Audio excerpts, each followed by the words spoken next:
Rahman qui ont débuté ce mardi, leur premier jour d'abstinence. Hier, on était le 29 du mois de Sha'ban, le mois qui précède le mois de Ramadan. Et d'après les injonctions du prophète, quand on est le 29 du mois de Sha'ban, il faut commencer à scruter le croissant lunaire. Donc c'était un devoir pour tous les musulmans de le faire. Donc hier, on s'est réunis en commission. Et on a contacté l'ensemble de nos représentants qui sont au niveau national, dans toutes les régions, et aussi des connaissances qui sont à l'extérieur. Finalement, on a eu écho que le croissant lunaire a été aperçu. Cette partie de la communauté musulmane qui d'habitude observe le jeûne au même moment que la Mecque en a fait fi cette année. Mais on ne suit pas forcément l'Arabie Saoudite. Ce qu'on suit, c'est les injonctions du prophète qui dit dans une de ses paroles, jeûnez quand vous apercevez le croissant lunaire et rompez quand vous apercevez aussi le croissant lunaire. Sidi Rahman cependant disent ne pas se démarquer des autres musulmans en débutant le jeûne ce jour-ci. Ce n'est pas un problème de déphasage, c'est un problème d'interprétation des textes. C'est un problème de conviction, c'est un problème d'argument. C'est ça, mais il n'y a pas de problème de déphasage ou autre chose. La coordination des musulmans de Dakar n'a pas manqué de donner quelques recommandations durant ce mois béni où l'abstinence et la dévotion sont fortement recommandées. L'imam Ismaël Ndiaye, membre de la Ligue des imams du Sénégal, il est islamologue et analyste. Bonsoir imam. Bonsoir Khalifa. Alors, nous éclairer peut-être un peu plus sur votre choix de démarrer aujourd'hui. Pourquoi? Oui, en fait, ça c'est un choix auquel nous sommes fidèles quand même depuis quelques années, ou bien depuis toujours. Nous avons toujours défendu l'existence de deux courants d'idées ou de deux écoles concernant la question. Il y a l'école sur l'international qui considère la vision du croissant lunaire partout dans le monde musulman. Et il a été avéré qu'en Côte d'Ivoire, au Niger, la lune a été aperçue là-bas et que les institutions officielles des musulmans de ces pays ont déclaré ce jour du lundi, du mardi du moins, comme étant le premier jour du mois de Ramadan. Même si les pays du Golfe ont déclaré un peu plus avant qu'ils n'ont pas aperçu la lune chez eux et que donc le premier jour ce sera pour demain mercredi.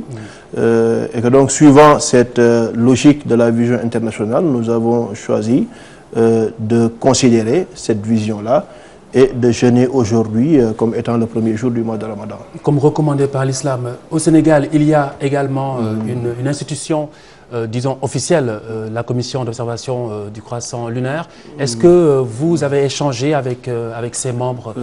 Bon, officiel, je ne pourrais pas dire. Peut-être c'est la commission nationale du croissant lunaire. Parce que du coup, c'est la commission reconnue, donc voilà, officielle. Voilà. Vous ne reconnaissez pas la commission? Ah si, nous reconnaissons la commission comme étant celle nationale. Mais comme dit, c'est une question religieuse.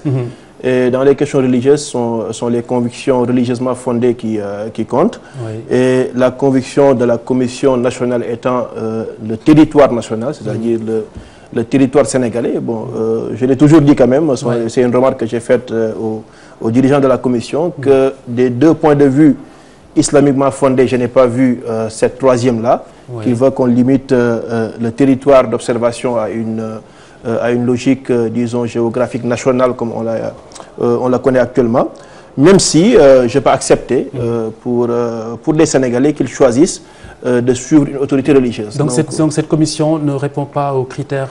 en tout cas, pour les critères que nous connaissons, ils sont deux. Soit c'est le régional, c'est-à-dire de dire dans la sous-région, là où on partage le même fuseau horaire, à chaque fois que la lune est aperçue quelque part, ça apparaît pour tout le monde.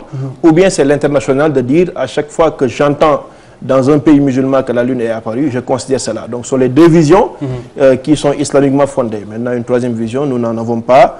Nous n'en avons pas connaissance. Cela ne veut pas dire que nous dénigrons ceux qui n'ont pas adopté ces deux visions que nous connaissons de l'islam. Alors c'est tout le sens de ma question, si nous restons sur cette vision notamment. Vous, en tant que musulman, ayant entendu que le croissant a été aperçu quelque part, votre devoir de musulman est forcément de s'en ouvrir à d'autres musulmans. Donc dans le cas présent au Sénégal, à cette commission, on est d'accord? Je pense que c'est ce que la coordination a essayé de faire, en communiquant la perception de la Lune pour ceux qui ont voulu l'entendre d'elle.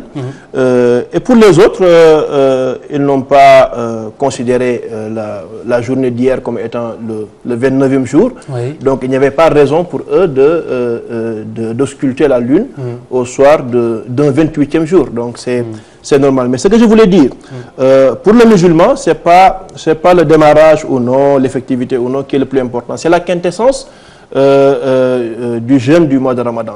C'est de cela peut-être qu'il faudrait plus insister. Nous l'avons suivi tout de suite avec votre reportage. Lorsque des musulmans disent nous allons dans les boîtes, nous allons danser, nous allons nous livrer à nos plaisirs parce qu'on doit jeûner un mois. Alors cela n'est pas conforme à l'esprit de l'islam dans ce jeûne-là. L'esprit de l'islam qui demande aux musulmans de s'abstenir pendant un mois, ce n'est pas seulement de s'abstenir à manger et à boire, mais c'est de s'abstenir à manger, à boire au plaisir pour l'agrément de Dieu. Et que cet agrément-là doit être notre souci pendant toute notre vie. Que ça soit que pendant le mois de Ramadan. Après le mois de Ramadan, cela doit être notre souci. Donc moi je pense que si les musulmans du Sénégal et du monde entier devraient encore réétudier cette université-là qui est le mois de Ramadan, c'est de l'étudier dans ce sens-là. Ce n'est pas s'abstenir de manger et de boire, mais c'est de s'adonner, de s'efforcer à faire des pratiques religieuses, disons, recommandées, et d'en faire une vie.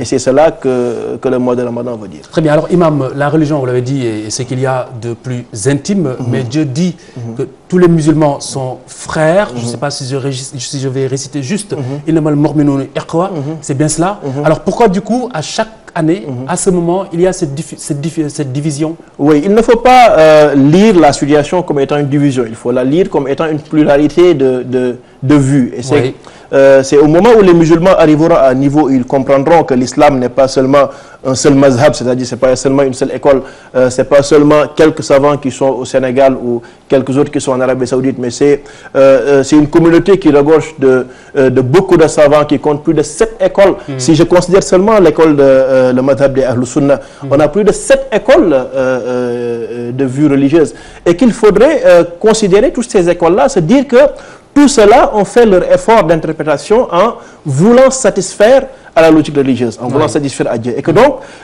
qu'il y ait un respect mutuel, qu'il y ait cette acceptation-là de la pluralité, je pense que c'est comme cela que nous pourrons parvenir à cette unité-là recommandée par l'islam, car ce ne sera pas par un vouloir d'unifier ou de rendre unique la pratique religieuse que nous parviendrons à être unis, mais c'est en comprenant que chacun d'entre nous, en ce qui le concerne, en toute sincérité, peut adorer Allah subhanahu wa ta'ala selon l'école qu'il aura choisie, et que cette école-là soit conforme à l'école des Ahlus Sunnah. Alors, Imam, dernière question d'actualité sur la nouvelle donne en Égypte, donc hors de chez nous, avec les frères musulmans qui appellent au soulèvement après cette chute de Morsi qui est un des leurs. Alors, comment vous analysez cette situation en Égypte aujourd'hui? Alors, la situation est très gênante pour tous ceux qui ont, à un certain moment, appelé à faire confiance à la démocratie. Parce qu'aujourd'hui, ce qui se passe en Égypte, sans aucune partie prise, est un coup d'État. L'Union africaine l'a reconnu, les intellectuels libres l'ont reconnu. Cela veut dire qu'aujourd'hui, on ne peut plus faire confiance à la démocratie dans certains pays où l'armée peut se permettre d'imposer qui il veut ou de démettre qui il veut.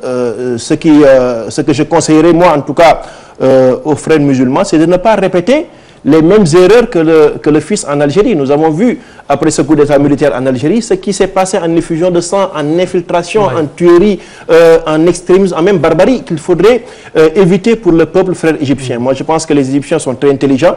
Ils ne vont pas tomber dans ce piège-là. Ils vont demander et insister à ce que des élections soient organisées le plus rapidement possible. Et ils vont montrer, s'ils sont majoritaires, qu'ils sont encore majoritaires et qu'ils peuvent revenir démocratiquement au pouvoir. Très bien. Imam Ndiaye, je vous remercie. Bonne soirée sur TFM. Au revoir. Merci, c'est moi qui vous remercie.